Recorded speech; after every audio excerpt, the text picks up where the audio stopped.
My name is Stella Facklam. This is my note card. I have two audience members, Denise and Megan. Thank you for being here.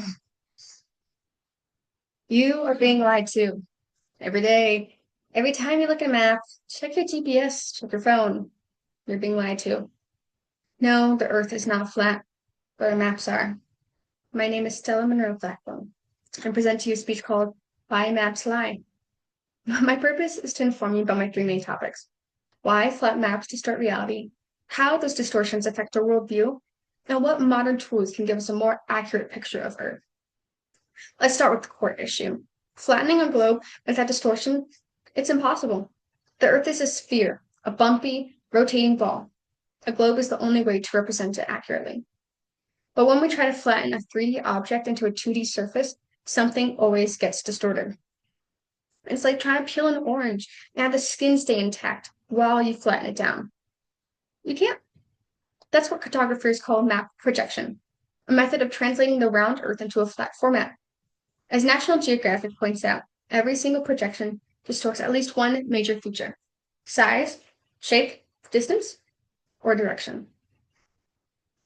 The most famous and most flawed is the Mercator projection. Created back in 1569, it was designed for navigation, helping sailors travel in straight lines across the ocean. And for that purpose, it works great. But it comes with a major downside. It distorts landmass and size, especially near the poles. As Global Citizen explains, Greenland looks massive on this map, almost the same size as Africa. But in reality, Greenland is only 836,000 square miles, while Africa is over 11.7 million. And yet billions of people still look at this map and assume it's accurate. Let's talk about the impact, because this isn't just a problem for geography nerds. It's a problem for how we understand the world. On Mercator maps, countries near the equator, like Brazil and Indonesia, appear much smaller than they actually are. Meanwhile, countries like Canada, Russia, and the US look huge, even inflated. According to Arizona State University, this visual imbalance reinforces Eurocentrism, a worldview that places the Western world, especially Europe and North America, in the center of global power, influence, and size. And the real kicker? These distorted maps are what we teach kids in school.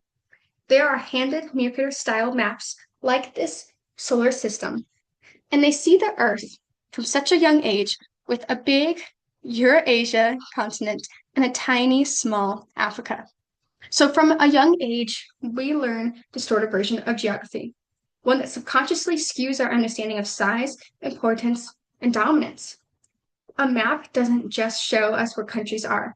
It tells us how much space they deserve, and the message can have cultural and political consequences. So what do? Luckily, we have better tools today. One is the Peter projection, which preserves land area more accurately. Yes, the shapes look a little odd. They're stretched out, but the sizes are finally honest. That means Africa and South America get the visual presence that they deserve. Projection is often used to promote global equality and better geography education.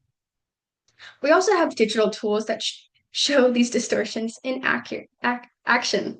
One of the most eye-opening and eye-catching is a website called thetruesize.com, a free site where you can drag and drop countries across the world map to see their real size. Even Google Maps has started using a globe view when you zoom out, finally acknowledging that the Earth is round. And for those who want to dive deeper, Esri's Map Projections 101 explain how different projections are used today in everything from climate modeling to aviation. So where does this leave us? Flat maps are deeply flawed. They aren't evil, but they are misleading. Culturally, politically, and educationally, they've been influencing generations. So the next time you look at a map, take a second. Take a look. Ask yourself, whose version of the world am I looking at? Because the map isn't just lying out of malice, it's struggling to flatten around truth. And it's asking us to read between the lines and redraw the way we see the world.